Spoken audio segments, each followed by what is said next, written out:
From this point forward, I'd like to welcome you to our pre-application workshop. I know we have quite a few folks who are interested this year, which we always do appreciate. We have folks that are here in our audience as well as online. So thank you for taking time out of coming on a dreary Friday morning and joining us to share the information of what you are expected to do as an applicant to write a successful application. That is my goal, to provide that assistance for you, because this is competitive and every point counts. You're really competing against the folks in this room. The Eastgate Local Development District is 3 counties: Trumbull, Mahoning, and Ashtabula.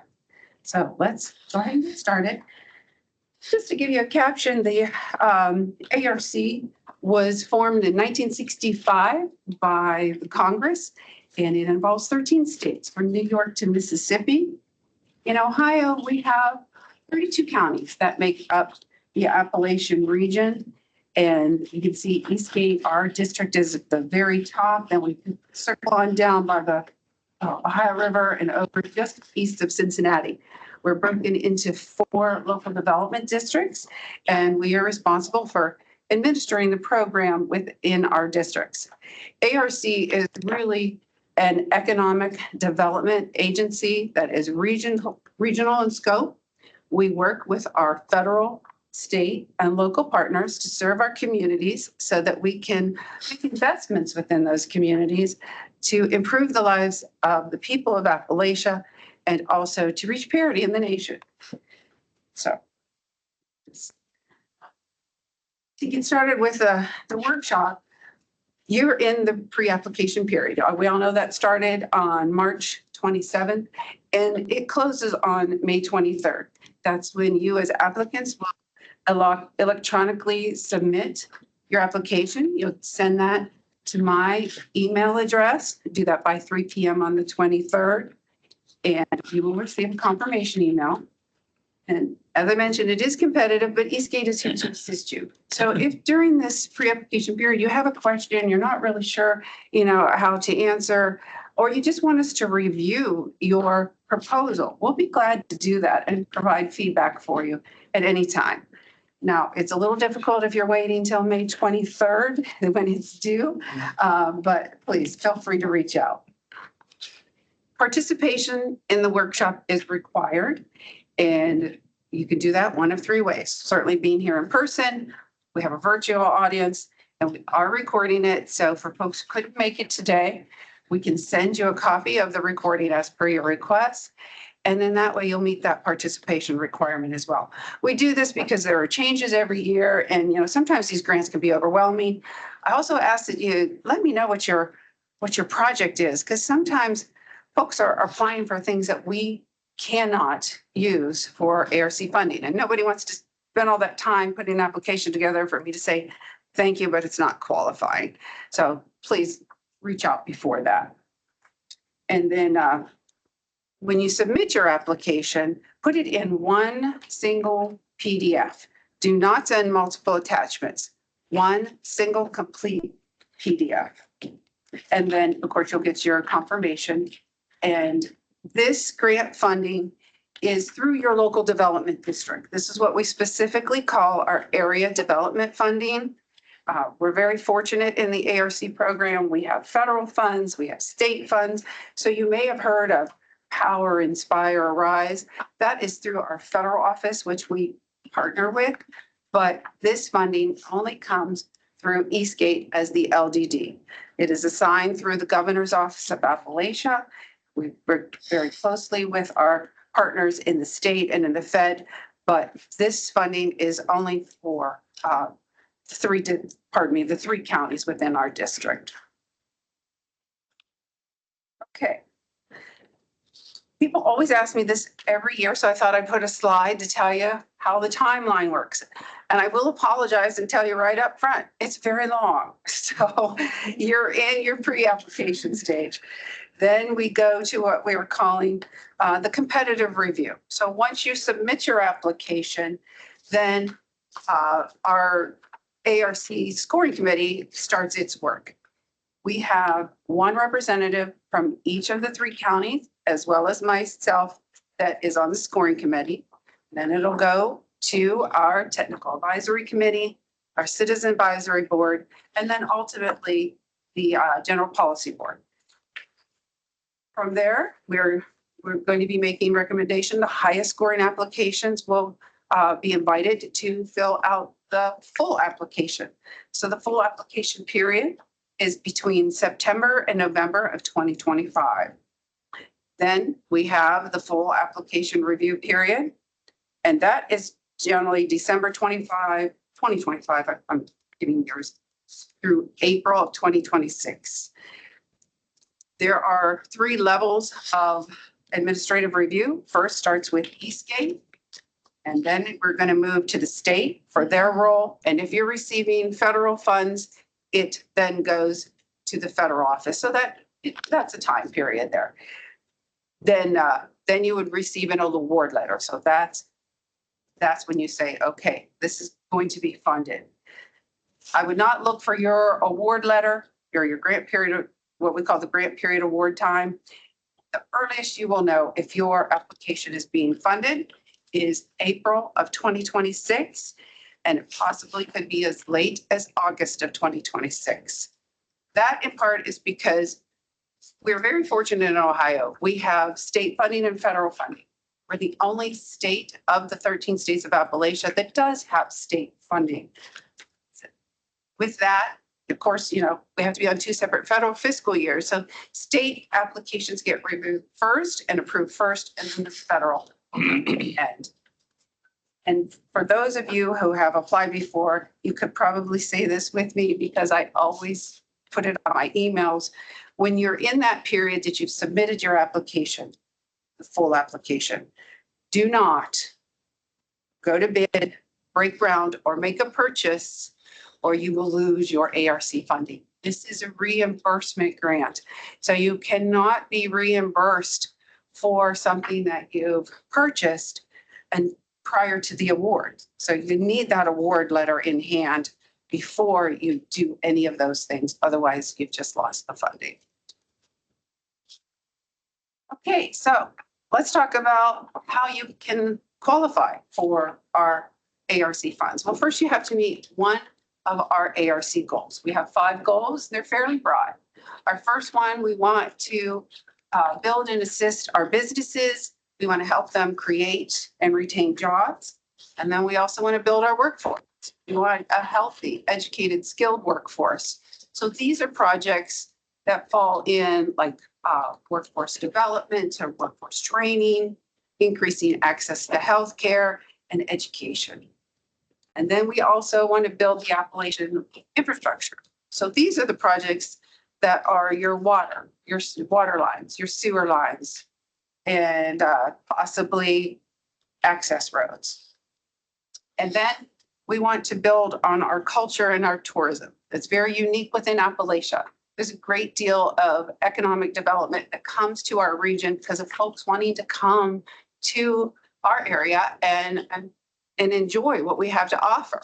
Like in Ashtabula, we have, of course, the Great Lake Erie, and tourism for Lake Erie is very high, especially during the summer months, but pretty much all year round. And then, of course, in Ashtabula, they have the wonderful wineries, which I have been to a few of them.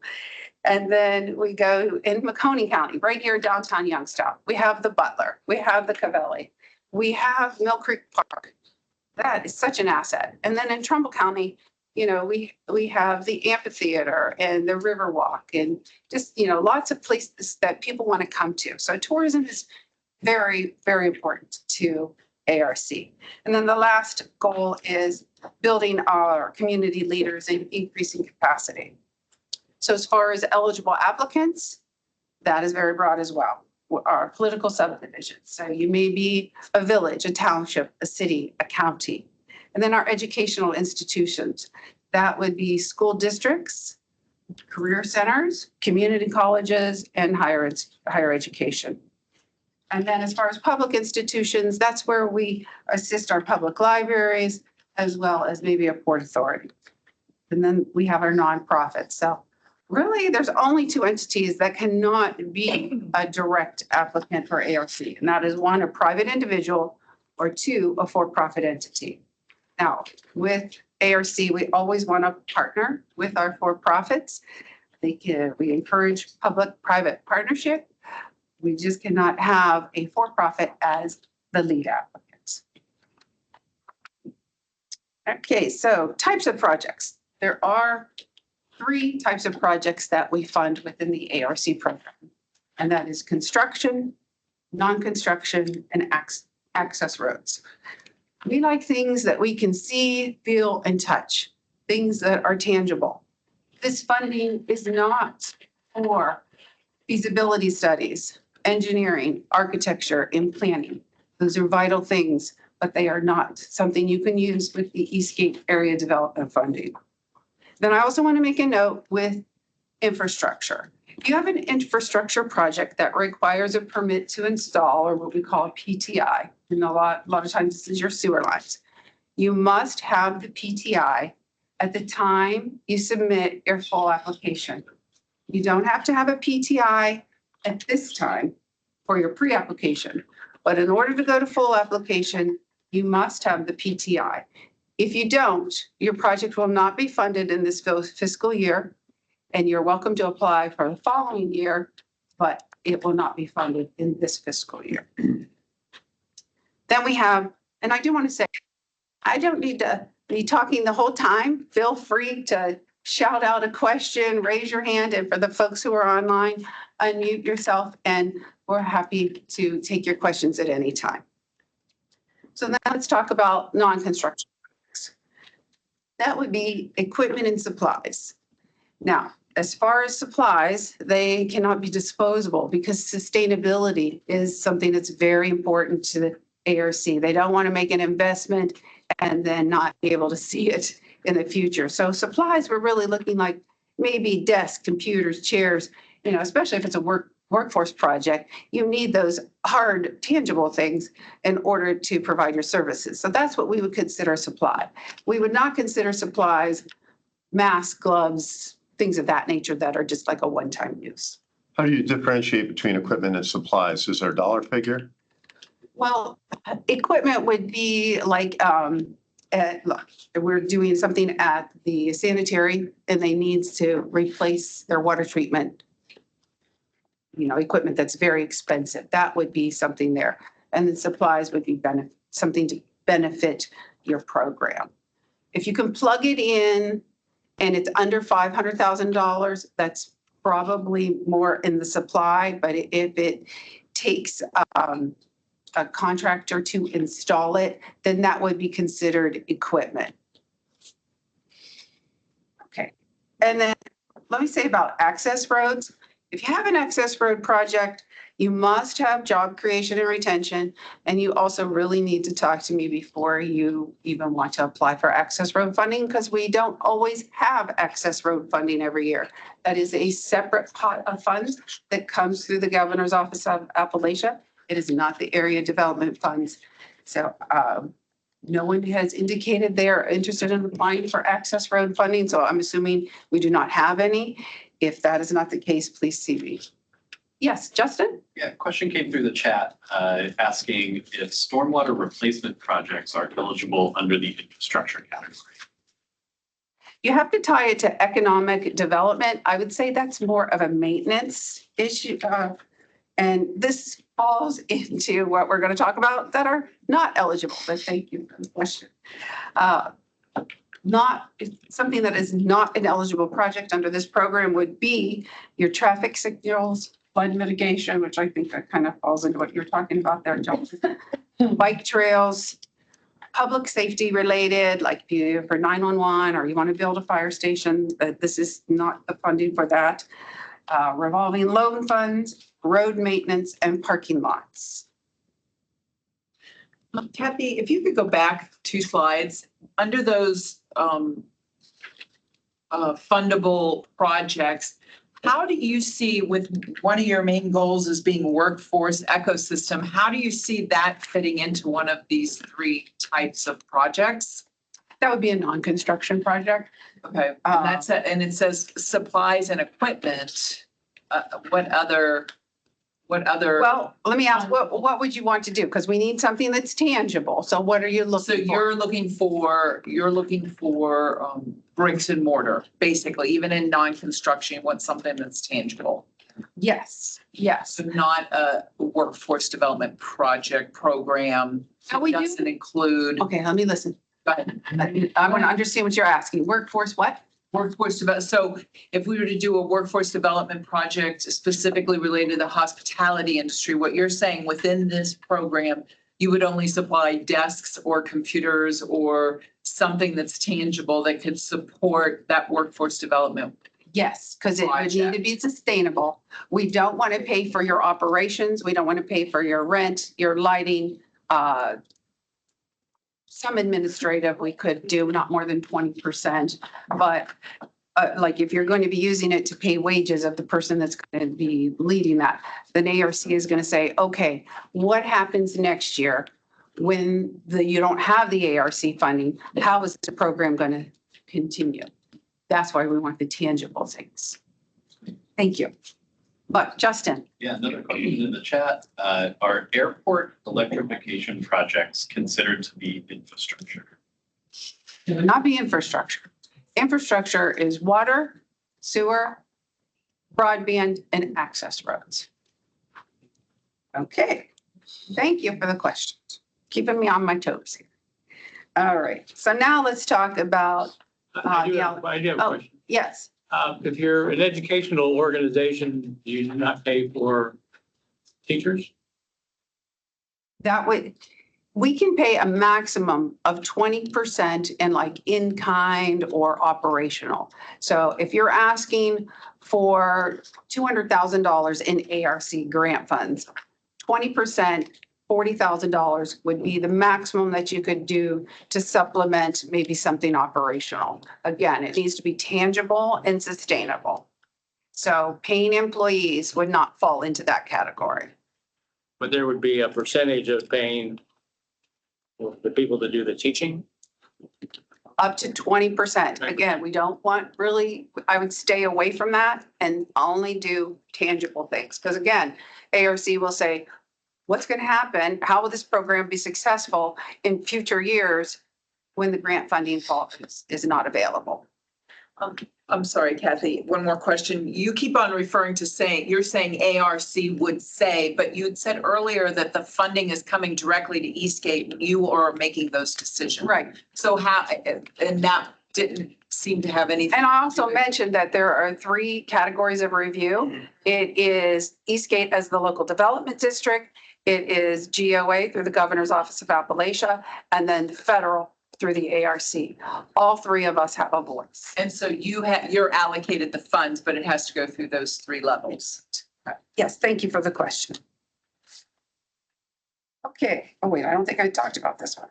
So as far as our annual allocation, Eastgate receives generally about 1.2 million, sometimes $2 million for projects within our 3-county district. And that amount is determined by Congress as well as the Governor's Office of Appalachia. So we'll have a firm figure of what that is, probably the second quarter of 2024. I don't have that for you today, but thankfully, in the last few weeks, Congress did pass the ARC budget. So that's very good news, especially in this political atmosphere. And so now GOA will, when I say GOA, I'm talking about the Governor's Office of Appalachia. They will notify the local development districts of our allocation. We have they told us last week that it will more than likely be the same as it was last year. That is important because that determines how many projects we can fund per year. And then with this program, we have a match requirement, and we're very generous is what you can use to match with ARC funds. We're one of the few organizations that you can match federal to federal dollars up to a maximum of 80% of federal. You can't have a project with 100% federal dollars in it. We also can use our ARC dollars to match with state funding as well as local and private. Not private individuals. It would be like your nonprofits and foundations. Can Yes. we match 100% with state funds? I know you said we can only do 80, up to 80 as federal, but can we do 100%? You can, I would say, we would prefer to see some skin in the game from the applicant. And you'll see the scoring criteria all reflects that. If you have multiple items or multiple funding sources in your capital stack, you score higher than if it's just the applicant and the ARC. You also get additional points if you are at a higher percentage. Would you rather see, so we have a total of $26 million project. I mean, we'd be asking for the full boat, but I have so many funding sources. Would you rather us see commit all private dollars? I mean, we have 4 million private, 26 million state. How would you rather see a blend of that?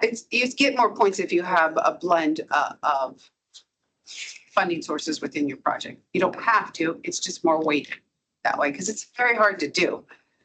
And we do like to see the applicant have some skin in the game and having some portion of match within there. Okay. When you're applying for ARC dollars, we like to be last money in. So this is when you know what your project is, you know what your total project cost is, you know, got your funding sources that Stephanie was talking about, you are good to go. And you say, wow, but we're just short about $250,000. That's when you come to ARC. If you're just in the planning stages, then this is not the time to apply for your ARC dollars. Okay, so with that match, it's really dependent on your economic status. And as far as Ashtabula and Trumbull County are considered at-risk counties by ARC. So your match rate is 70-30, 70% in ARC funds, 30% in other. And then Mahoning County is considered a transitional county. So your match is 50-50 with a maximum of 250,000. Because like Stephanie just said, I think you got a $26 million project. We can't give you 50% of that, but we can give you up to 250,000. With the passage of the bipartisan infrastructure bill, which really has expired by, we have made it an exception on the maximum you can apply for. I'm anticipating we're going to be able to do that this year. That hasn't been verified, but if you have a project that is an infrastructure project, and by that, I mean water line or sewer line. And it is $1 million and above, you can request up to 500,000 in ARC dollars. If your project is a construction project and it's below $1 million, your maximum is with like everybody else, 250,000. Keep in mind though, for applicants who are requesting more than $150,000 in ARC funds, the local development district, which is Eastgate, can adjust your request. It can be lowered or increased. But we have such a great need in Appalachia. We always have more requests than we can fill. So if you're requesting more than 150,000, sometimes we just don't have it all, or we need to disperse the funds throughout. If that is done, Eastgate will definitely contact you. And please keep in mind too, I just want to give a reminder, we are here to help you and provide technical assistance. So if you would like to have a one-on-one session to review the progress you're making, we're welcome to do that. Because like I said, it is competitive and every point counts. So you may be thinking like, well, okay, what are you looking for? What makes a strong application? Your scoring criteria is actually listed on page 14 of your book. And there's 200 points in maximum in your application. You keep in mind, we are last money in and a reimbursement grant.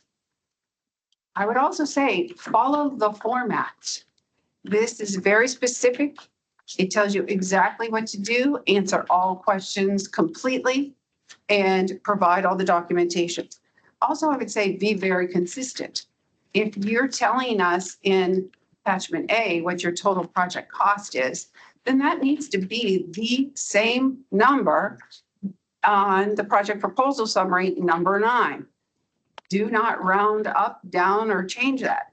Whatever it is as your total project cost, that's what it needs to be reflected there and throughout your grant. These are just, little things that you lose points on. And then certainly projects that show all their funding is committed will score higher than maybe an applicant that says, well, I don't have it today, but it's pending. We should find out, get the news from OPWC at some point. And just put that in the application. Okay. And then also as I mentioned before, then the allocation determines how many projects that we can fund per year. We would let our applicants know generally around July if you are selected to move to full application. It has to go before our technical advisory committee. So I wouldn't be able to let you know prior to that. And then ultimately the general policy board, which meets in August, but we usually have a pretty good idea by July. And then it goes, first step is like I said, the scoring committee. So we will get busy as soon as those pre-applications are submitted. When you are putting your application together, there's really 2 basic components. It is the project proposal summary, which is page 5 of your booklet. Many of you, of course, receive this electronically. You'll need the electronic version in order to access the links within there. But the project proposal is an interactive form and it's a maximum of 2 pages. Smallest font is 10. Please don't try to use a 6 just to get more information in there, because folks try to do that in the past. And obviously I'm wearing glasses. But anyway, it's a size 10 font is the smallest, and it must be 2 pages, no more than. So then comes the attachments. First one, attachment A, that's you are verifying what your total project cost is. Attachment B is your project support letters. C is your matching funds. And attachment D, not everyone has this because it doesn't apply. If you have mandates or compliance letters, like something from the EPA or the Ohio Department of Natural Resources, maybe your health department, something like that. And then attachment E is your timeline. And again, your timeline is going to have start and end dates. Make sure what you have in attachment E is also matching your project proposal summary, which is the description, which is number 9. Number all your pages, please, and submit in one PDF. Okay, I put this in the slide deck here. It's also available electronically on the Eastgate website on the top news section. That's where you get your instruction booklet if you haven't gotten it already. And then that's the interactive links for the goals, both your state and your federal, as well as performance measure. But I'll go into that in a little more detail here. And I'm going to minimize this, and I'm going to go to actually the booklet to talk about the rest. Go along here and make sure. So this is the project proposal summary. This is the interactive form that you will be completing. That cannot be more than 2 pages, as it says in the upper left-hand corner. Okay.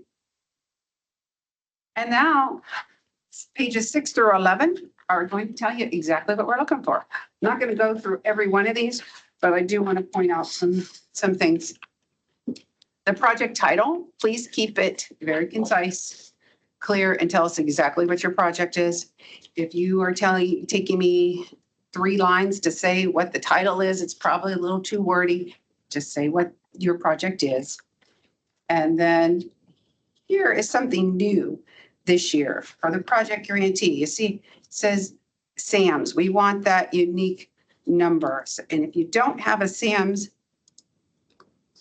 number, here's how you get one. You can just use that interactive form and get that. Now, pop this out. Okay, good.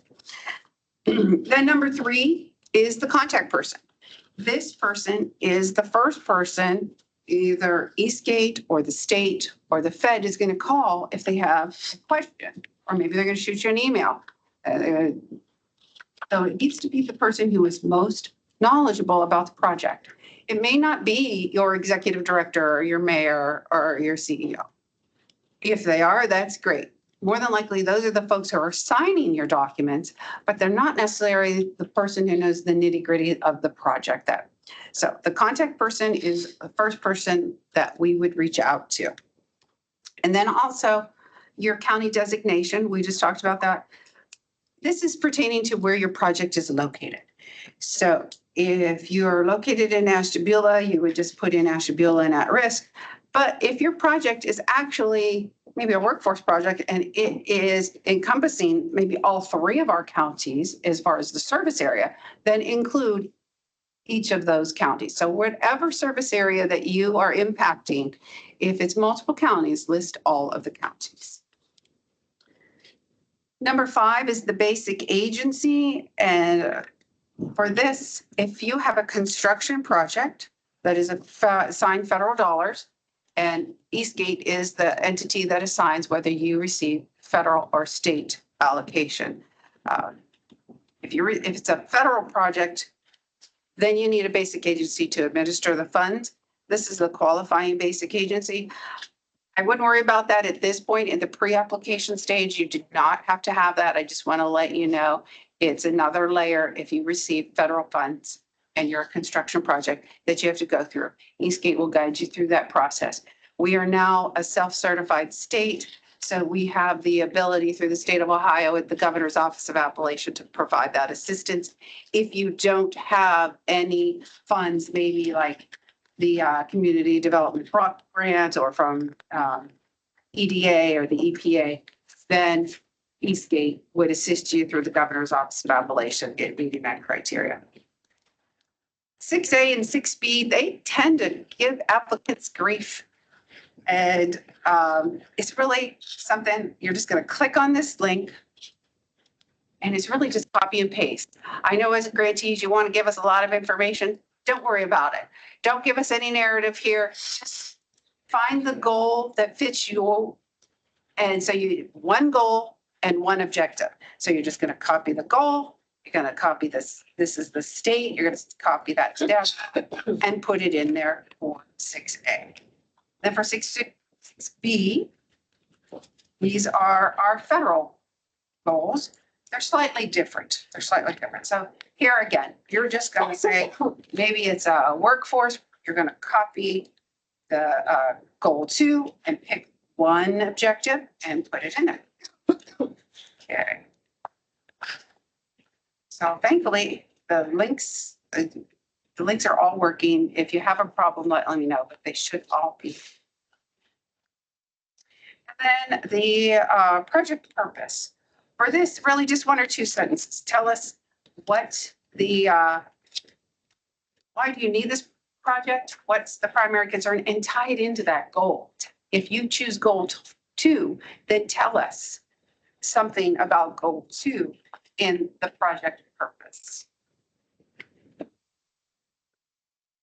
Okay, now we're getting into the hard stuff here. The most points are in 3 categories of the project proposal summary. Number 8, which is your budget. Number 9 is your description. And number 12, which is your performance measures. You must do well in order to be in the top tier of funding, top tier of competitiveness to be selected on this. So your budget, I have the information for you here, but I'm just going to scroll down so you can see. This is an example of what you would do to fill it out. Okay, so your very first line is what you're applying for in ARC funding. Now, this is the only one where you round up. It needs to be rounded to the nearest hundredth there. All the other figures, the numbers are what they are. Don't round those up.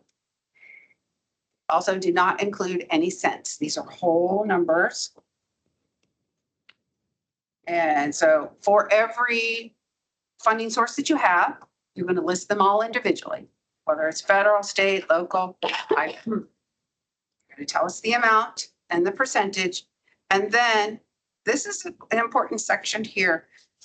Tell us, is it a grant? Is it a loan? Is it, from a foundation? So identify that funding source. And of course, you're going to provide documentation for this from that source in attachment C. We'll talk about that. But the status of funds is very important in this section. We want to know, is it committed? Have you applied for it? Is it pending? The reason I'm saying that is because if it's committed, you're scoring higher than somebody who maybe just applied and is awaiting notification of success. So go do that. See, sure I got all of that. I have a question.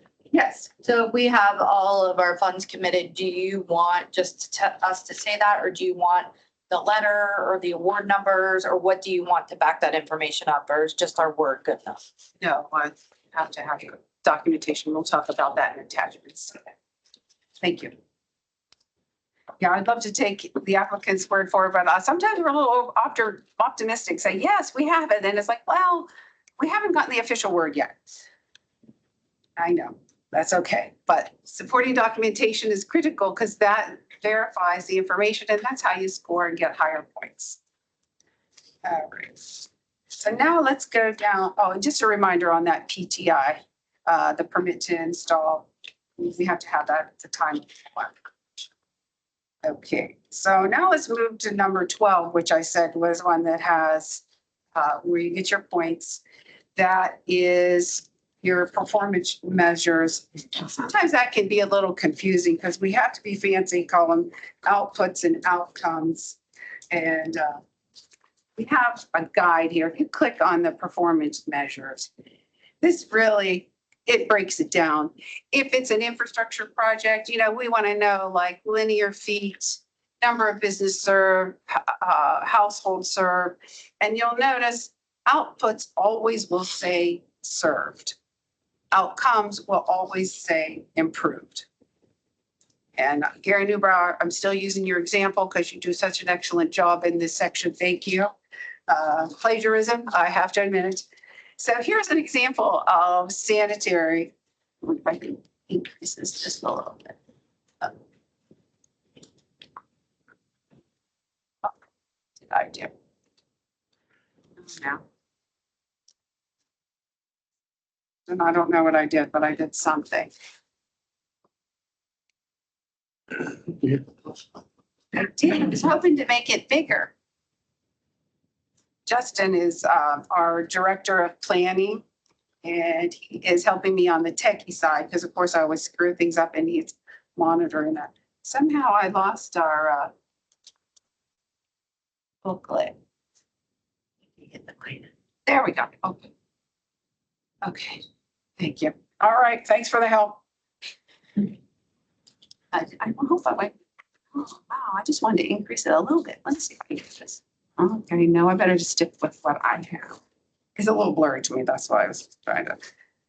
Okay, so getting back to that, here's an example of what we really would be looking for in the performance measure sections for like a sanitary improvements. You can see we've got the linear feet. It's serving a LMI or the households here. Or LMI is low to moderate income. 93 households served, 3 businesses, 3 commercial buildings, and 2 communities served. And then for improved, you're going to tell us, basically the same thing, how many of those are going to be improved. Now, in this section on outcomes, it also has job creation and job retention. If you are having job creation and job retention, that helps you score additional points, but you must have supporting documentation from the employer that are going to be providing those jobs. And then here's a workforce development example. Here we're gonna have a workforce development center constructed. It's going to serve 10 communities and 60 students. We have 8 school districts, 20 businesses, and 15 organizations. One thing I want to point out in the improved section, you can see we have 60 students and workers served here, but only 50 are improved. The outcome, oftentimes those numbers are smaller because we know, okay, well, we might have had 60 student starts, but life happens and they might not all finish. So this is a more realistic figure. We know that not everyone who begins will end the program. So that would be an example of what we're looking for. Notice there's no narrative. Don't put narrative in this section. It must be bulleted with a number. Tell us what it is it served and improved? So that is the project proposal summary.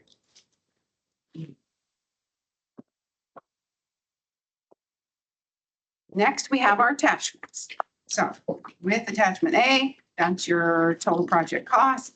So if it's a construction project, we really are looking for that certified CO from a professional engineer that tells us what it's going to cost. If it's a non-construction project, you know, whatever the items are that you want ARC to pay for, then you want to put a list of all those items so we can verify how did you reach that total.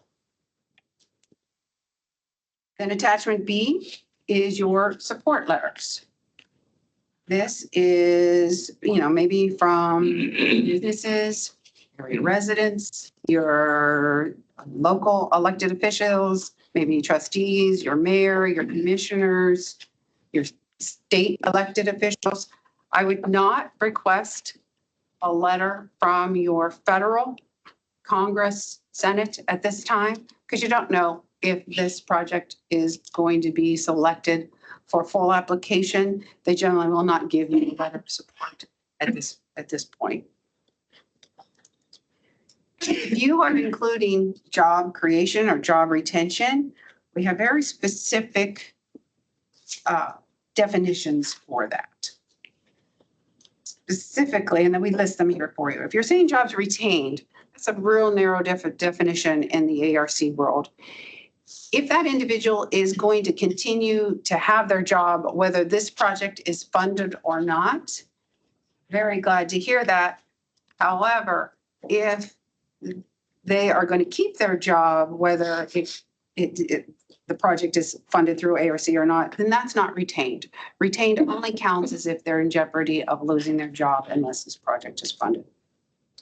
So in those support letters from whatever entity you choose, this is what we're looking for. It needs to be on company letterhead, list the name of the project, and these particular items would be what we would say considered a good support letter.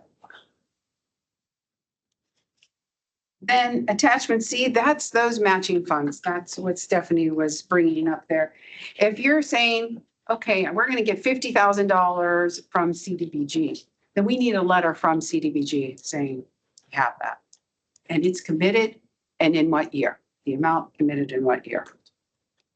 If you're getting funds from Ohio Public Works or the EDA, whatever that source is, or a foundation, you want to be on company letterhead, tell us the name of the project and how much they are contributing. That's what we consider as far as qualifying match. And then the 3 bullets here is what we're looking for. And then that attachment D, that is your mandates and non-compliance letters. Not every application is going to have that. If you're a workforce application, I wouldn't imagine that you would. You're not going to lose points for that. It just strengthens your application if you have it.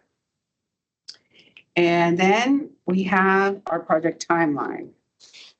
Minimize this. As Beth, I added this slide for you. Let's go back. Okay. And we always like questions, you know, during the process because it helps us know, well, what do our applicants need? And now you asked me about non-construction. That'll be the next slide. But here we are, for your timeline, when you're including that in attachment F, this is what we're looking for. We want to know, when do you anticipate getting all funding? When will your environmental review be completed? When will you go to final design? Permits obtained, advertise for bids, bid opening, construction start and end date, final inspection, and construction completion. And in red, we want the start dates and the end dates. That's what we're looking for as far as a timeline for a construction project. And remember, what you're saying in attachment F, make sure that matches what you just told us in number 9 of the project proposals description. Then non-construction, that's a little more flexible there. But again, we need specific dates. Don't tell us to be determined or in process, quarter 1, 2, or 3. That's not what we're looking for. We're looking for a month and a year. You don't have to tell me July 15th. You could say July of 2025, 6. Yes, Anna. What is the project period, like the implementation? When is it gonna, if they don't know that it's awarded until July, would the grant start if you're awarded September 1 through of 2026 through like when? So your timeline could fit project period. Absolutely. That's a good question. We know that, I mentioned a few times, you can't go out to bid before you get the award. And we know that the award, the earliest can be is April of 2026. So when you're putting your timeline together, don't put it before that date. You can put it after, and you want to be within this fiscal year. So you would want it to start no later than August, because then you're in the next fiscal year. So if you look at that timeline slide, that, in fact, we'll just go there. So it makes it a little more easy. Here we go. Okay, so this is your award. April of 2026. So you don't want to go out to bid before April of 2026. So when you're putting your timeline together and it says, when do you anticipate going out to bid? Can't be before April of 2026. Do you have, are they 6-month grant period, 12-month grant period? Like if, you know what I'm saying? Like if we, April, usually a grant starts September 1 and it ends October of the following year. That's what I'm looking for. This will be in future award letter.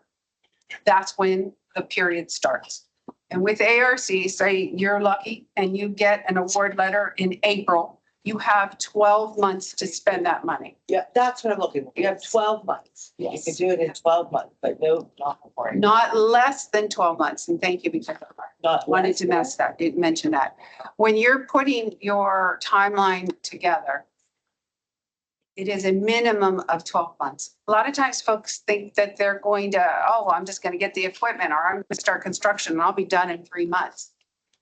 Give yourself a minimum of 12 months, because things happen like COVID, or maybe grant funding is slower than intended.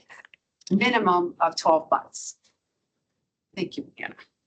So this is like block grants where you have to get the money first and then spend it? Yes. And Because it's a reimbursement grant. You're absolutely correct. Anna's she's the expert on block grants, so you get that's questions for her. ARC, I could hear. Okay, so now let's talk about that. Before you leave the timeline, so a lot of the timeline is driven by what we're doing. So you're all funding secured, you want to shoot to have that done by May 23rd when we submit the application.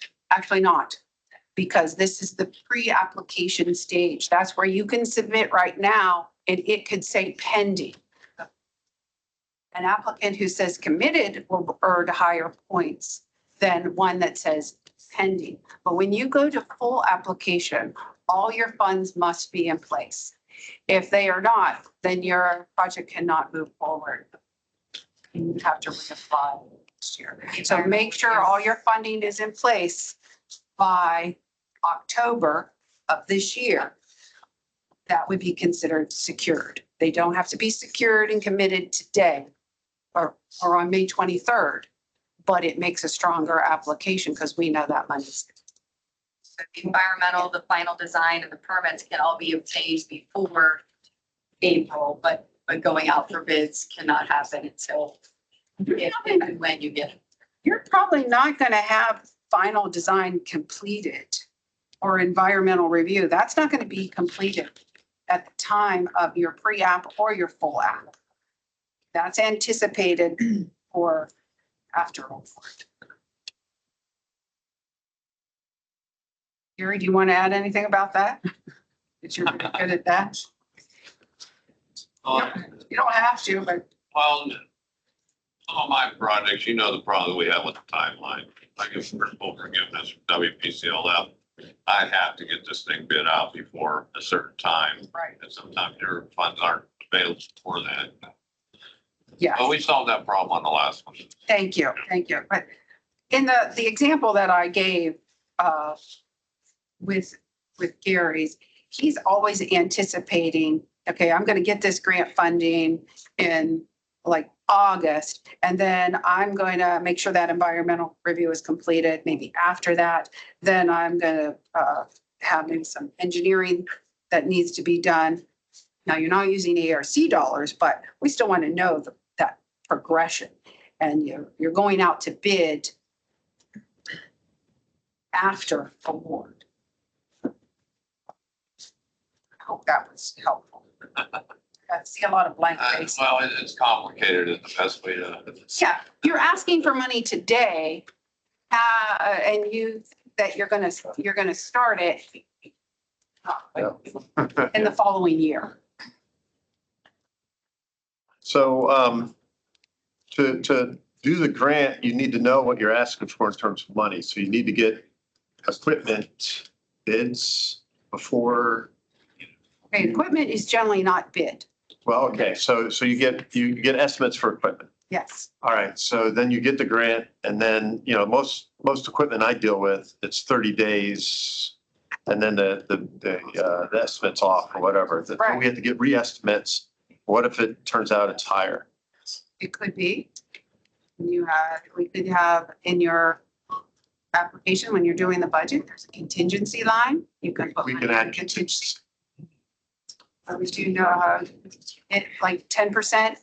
Wouldn't do any more than 10 to 15% on that. What's the definition of bid? Pardon me? What's the definition of bid then? If you're doing a sewer line, that requires going out to bid. Are you going to be doing a sewer line or something like that? It would be construction, renovations in a space. Okay. So we have estimates right now, general estimates of what that. So when you're getting- renovation is gonna cost. Sure. When you're getting ready to choose a contractor to construct that for you, do you make notice of that? We haven't in the past. It would need to go out to bid for, That's a requirement. yes. And so it has to go out to a certain number of, okay.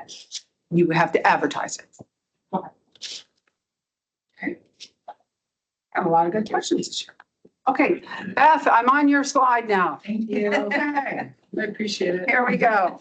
So for non-construction, okay, maybe you're going to tell us, when do you anticipating seeking quotes for equipment? When are you going to begin to purchase that? When do you anticipate you're going to install it? And when are folks going to start to use it? When do when you're going to start training your folks or, that type of thing? And then, of course, what you're saying here in this attachment also has to match number 9. Giving us beginning and end dates is always important. All right, well, you guys have really given me a lot of good questions. I appreciate it, but this is also a forum that if you didn't ask anything during the presentation, and folks online there, you're welcome. Unmute. We're open for questions if you have anything else to ask. I had a Yes, quick question about infrastructure project. right. If it It's not done. requires acquisition of land, Sounds like how this. does it It's anticipated. I did talk with our director of Governor's Office of Appalachia. We have such an excellent team with the GOA. We talk to them pretty much almost daily at times, but he's indicated he thinks we're going to be the same as last year. I was really nervous about that because, you know, the political atmosphere right now, lots of agencies are being cut. I'm optimistic, but until I get that final number, we just don't know, but we're feeling pretty good. We're feeling pretty good about 1.2, maybe more. Justin, Yeah, there was someone online that had a question, so feel free to unmute. I'm sorry. Go ahead with your question. If there was a question from our virtual audience, I'm sorry I didn't hear that. Please unmute and ask your question again. I had a question about land acquisition. How does that integrate into the application for the grant? I did not understand your question. I didn't fully hear it. What are you asking? Land acquisition. If we Oh, purchase land for the project, how do we incorporate that into the grant application? are you asking if you can use ARC funds to purchase land? Probably for the match. Clear. You're asking if you can use ARC funds to purchase land? Yes. That is not an eligible expense for the LDD funding. You cannot use this fund to purchase land. Understood. Thank you. Thank you. Okay, any other questions? Kathy, I'm going to use a specific example. So if we participate in Junior Achievement BizTown and we want to supply equipment that it focuses with these students on workforce development, but it's like registration or reservation systems, it's point of sale systems, it's food and beverage systems. Do you feel like that could be an allowable? It's workforce training, correct? You're training them so they have a skill. Correct. Are you purchasing tangible items that you would want ARC to pay for? Correct. Then yes, that is eligible. There we go. Okay. All right, well, I'm a little terrified to see this many enthusiastic people because that means that we're going to get lots of applications. I always like that. But I know last year we had over 4 million in requests and we only had, like about almost 2 million.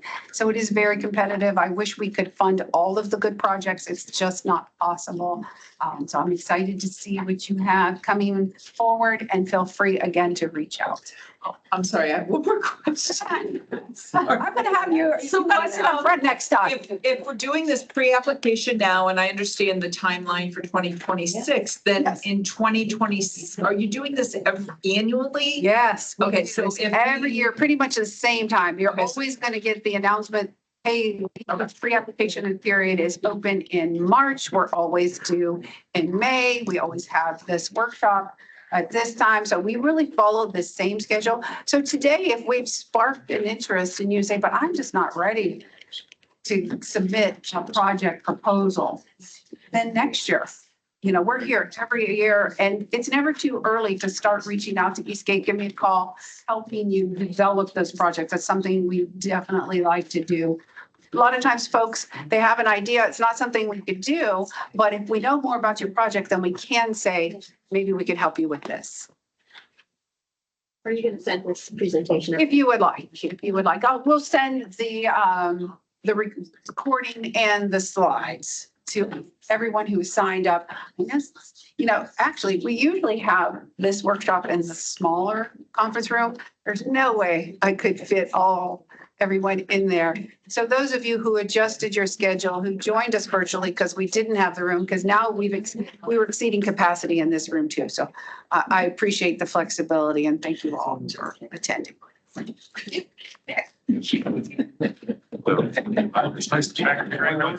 money.